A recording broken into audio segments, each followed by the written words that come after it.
Welcome to Pete and Hannah's Watch List.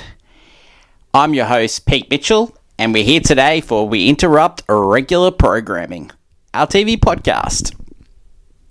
We're going to talk today about episode 1 of True Detective Night Country, and we're going to recap the season finale of Jack Reacher Season 2. But before we begin, I'm going to tell the viewers and the listeners what they should do. Hit the notification button or click subscribe or click follow and you'll get great content like this one. Don't forget we have the AFI Top Podcast this week and it is Goodfellas, and then we'll have What's Next, our movie review show where we're going to review Iron Claw, All of Us Strangers and Priscilla, and then we'll top off the week with movie news, and that will contain the nominations for this year's Oscars. So a big week for Pete and Hannah's watch list. Let's get on to the show, and we're going to review season 4, episode 1 of True Detective. It's the Night Country. It is starring the great Jodie Foster, Academy Award winner for The Accused and also Silence of the Lambs, and she's really channeling her Silence of the Lambs character of Clarice Starling in this. She's playing a chief of police in the great state of Alaska. The show starts off with the last sunset of before it goes dark for a few months or a month, and it's the last day of the year. And it sits with a guy with a reindeer or deers in the scope, and then something happens and it spooks the deers and they run off the cliff. And then we go forward to a research centre, and just it looks like a normal research centre. There's some guys doing laundry, some guys watching Ferris Bueller, and then suddenly this guy lets out, who's shaking, lets out a shriek, turns around to a guy, and then we go into the credits. This one is made by Issa Lopez. She's the creator of this season and the showrunner, and she directed the first episode. Executive producers Jodie Foster, the Nick Polentari, who's the original creator of True Detective, and then you got Woody Harrelson and Matthew McConaughey. Barry Jenkins is also working on the show as well. We go from the credits, which is pretty cool credits, set in the dark with like red writing. It gives like the credits and also the research center. It gives like the Thing vibes, which is John Carpenter movie. Then we go to a cannery, a seafood place with like the fresh crab. A state trooper who's Navarro is going to be one of the main characters of this season. She is there to halt a domestic violence sort of situation going. Someone's on the ground. Someone's hit them over the head with a bucket. Someone's there with a black eye. A lady's there with a black eye. Would you like to press charges? The guy wakes up and Navarro has to put the hurt on him and then puts him in the back of the car. But it gets interrupted by a phone call, and you don't know what that phone call is. And then we go back to the research centre, and you get introduced to John Hawkes, who he's playing the ex-chief of police, and you get Jodie Foster, who is playing the current chief of police, which is Danvers. And they're there, and they, like, you can see that the others are sort of, don't know what they're sort of doing, and Danvers goes, well, we need to get the alert going here. We need to get a helicopter to search for these people because they've been gone for a while. And John Hawkes' character, the ex-chief of police, he says, how do you know that? And then she just rattles off all these clues. She's not a big fan of the Beatles because Ferris Bueller's playing on loop over and over again. At this stage, you don't know much about the characters, but you're seeing clues of what happened to these researchers. So they've gone missing. It's unclear how many are there, but like there seem to be more than 6 that were in the research center that you sort of get introduced to at the start. Then we go back. We get to this weird scene where Fiona Shaw's character is introduced, and she's gutting a deer.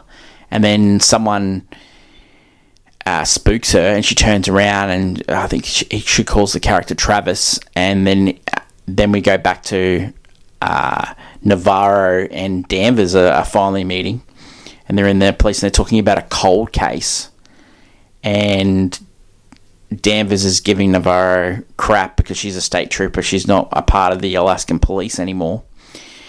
And then you get the other cop, who is the son of John Hawkes, the ex-chief of police. And then he is sort of trying to tell Danvers about the research centre. Then Danvers gets a call, and she gets called away.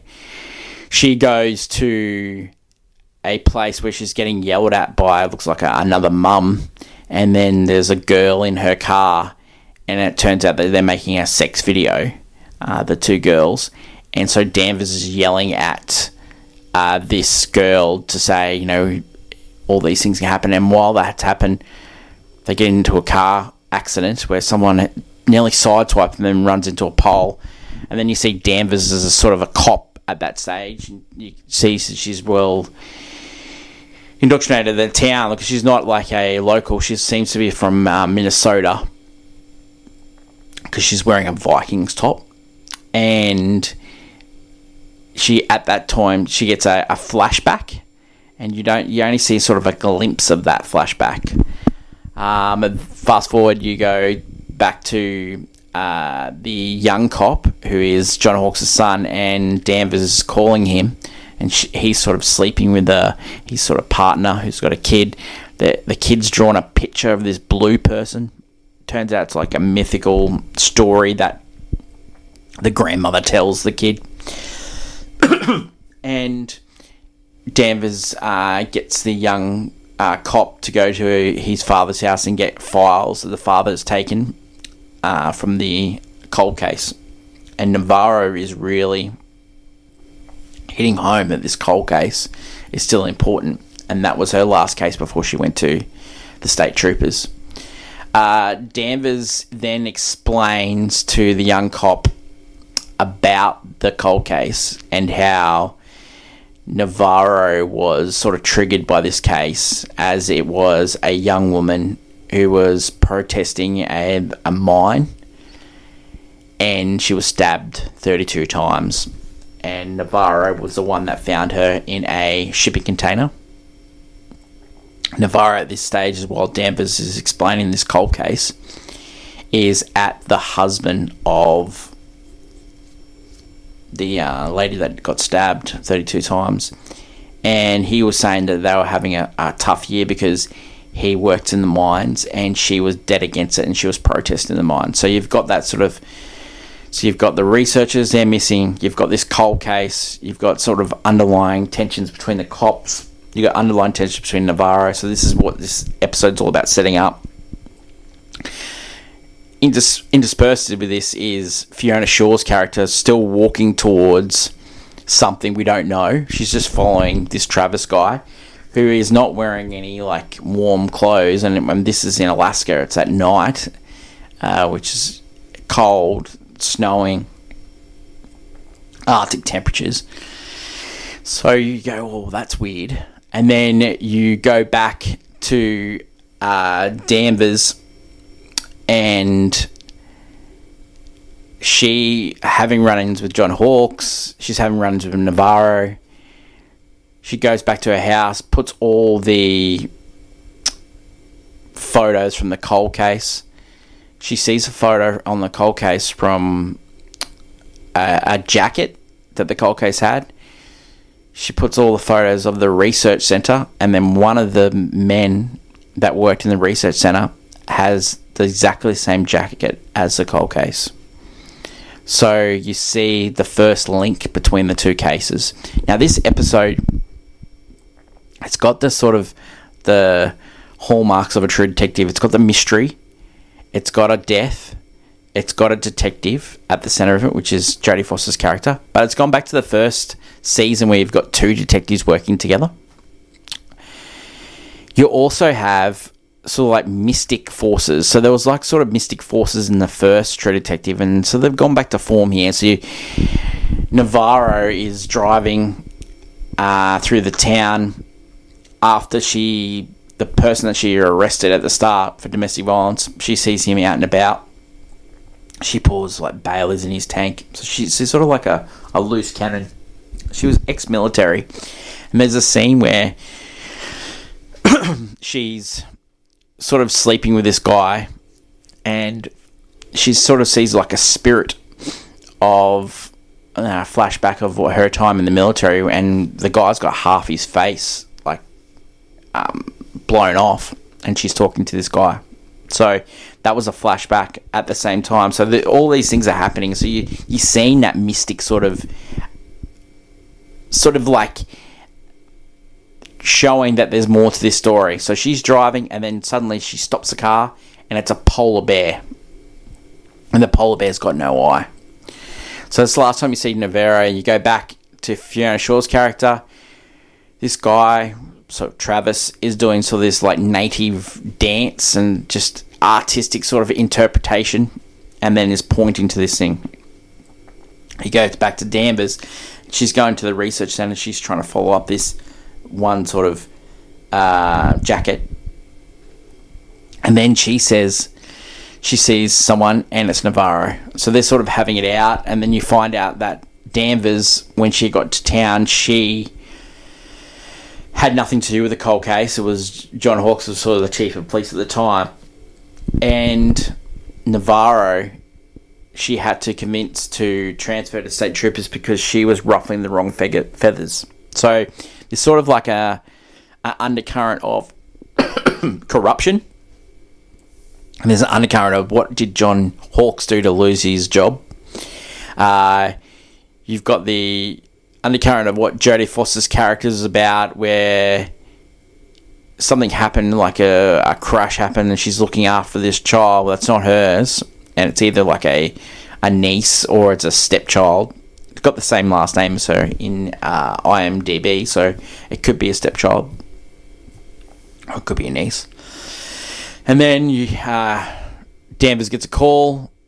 Fiona Shaw has found 3 bodies, and the 3 bodies have got a sharp look on their face of wow, like they're have seen a ghost basically, and they're all frostbitten, and that's the end of the first episode. So we've got like a lot to unpack there. I like the start. There's so many different ways this can go. It can go down the spirit line. It can go down the corrupt minds, where it goes back to the cold case, or it could go back to the cops. You can see if Navarro and Danvers hang out in this, you could see that they've got good chemistry. They really tick each other off, and you could see the banter between those two. I actually am there for it. I think that's what makes the first True Detective so good, between the banter between Woody Harrelson and Matthew McConaughey. This one, it's no flashbacks.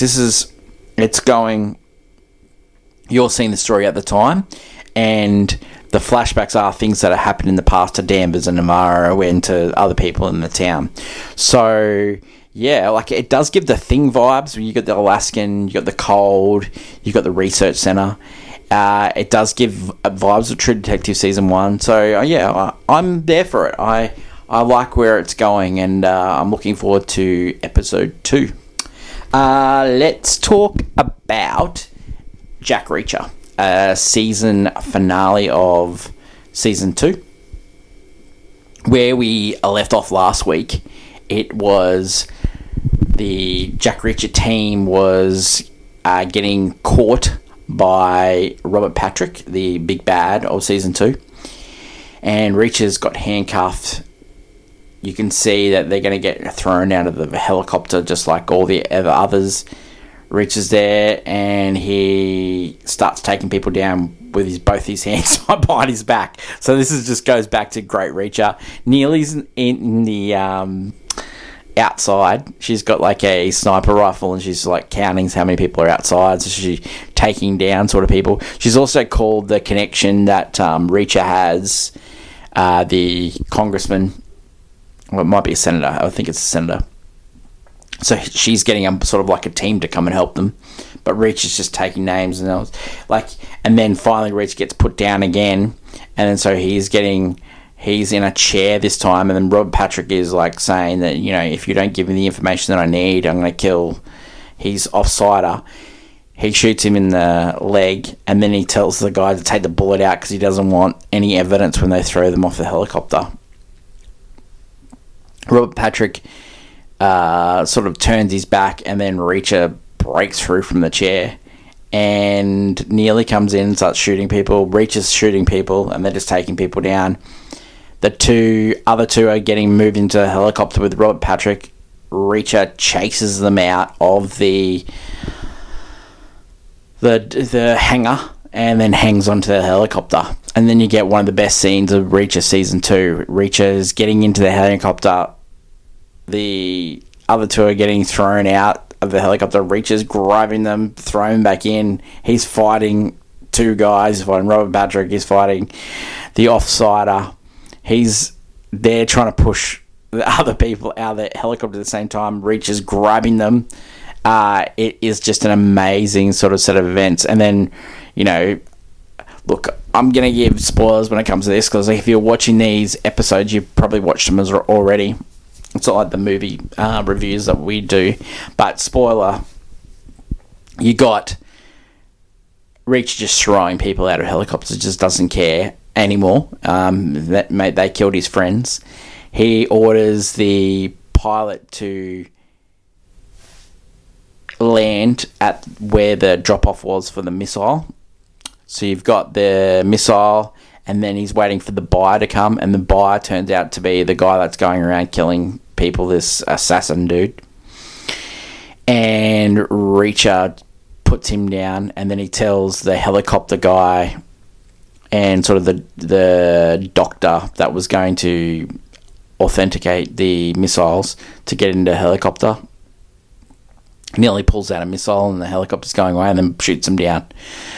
The black ops team that the senator got, they seemed quite dodgy, and Reacher realised this and ordered some more cops to come, and they were working for the senator, who was absolutely corrupt. And then Homeland Security comes and takes those three away and takes the senator down. So that's sort of like a loose, you know, recap of the last episode. Reacher ends up, there's all these bearer bonds. The Homeland Security goes, where are the bearer bonds? And Reacher goes, I don't know where they are. And so Reacher's gone and used those bearer bonds and paid for everyone. Sort of, he ran into the cop that got killed, to the friends of Reacher that got killed at the start of the season. Everyone that helped Reacher out, he looked after. He gave one of them college tuition for his kids. He gave Neely, her dad, been looked after.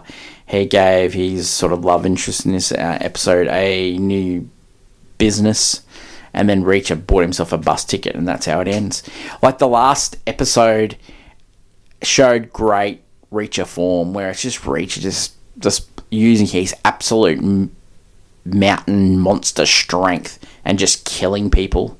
It's just amazing Jack Reacher, and that's what you're there for. And like, this show's been criticised because it's like, it gives like dad vibes. It's like the Jack Ryan, it's the Mission Impossible sort of thing like that, you know. And I'm of that age of that person that sort of likes that stuff, and I like it when he's the loner and he's just doing superhuman stuff. And so it was right up my alley. And the rest of the season probably wasn't up my alley, and sort of some people did like that this year, that they're seeing how Reacher came about. But I thought it came back to form, and him on a bus going to places.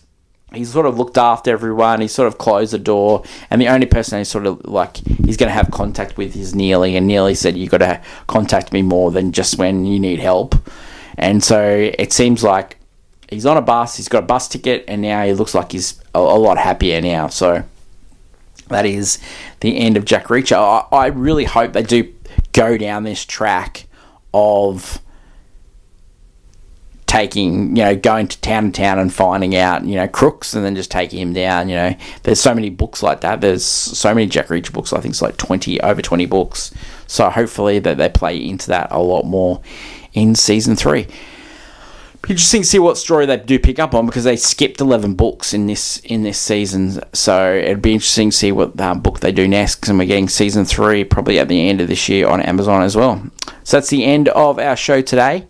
Thanks everyone for watching and listening. So next week's show, we will have True Detective episode 2 of season 4. That will be good. And we're also looking forward to Mr. and Mrs. Smith on Amazon, and we're also looking forward to Curb Your Enthusiasm, the final season. So we'll be reviewing those as they pop episodes up as well on We Interrupt Regular Programming. The great Hannah Mitchell will be back tomorrow for the Goodfellas podcast, the AFI movie number 92. Until then, thanks everyone for watching and listening, and it's bye for now. Bye.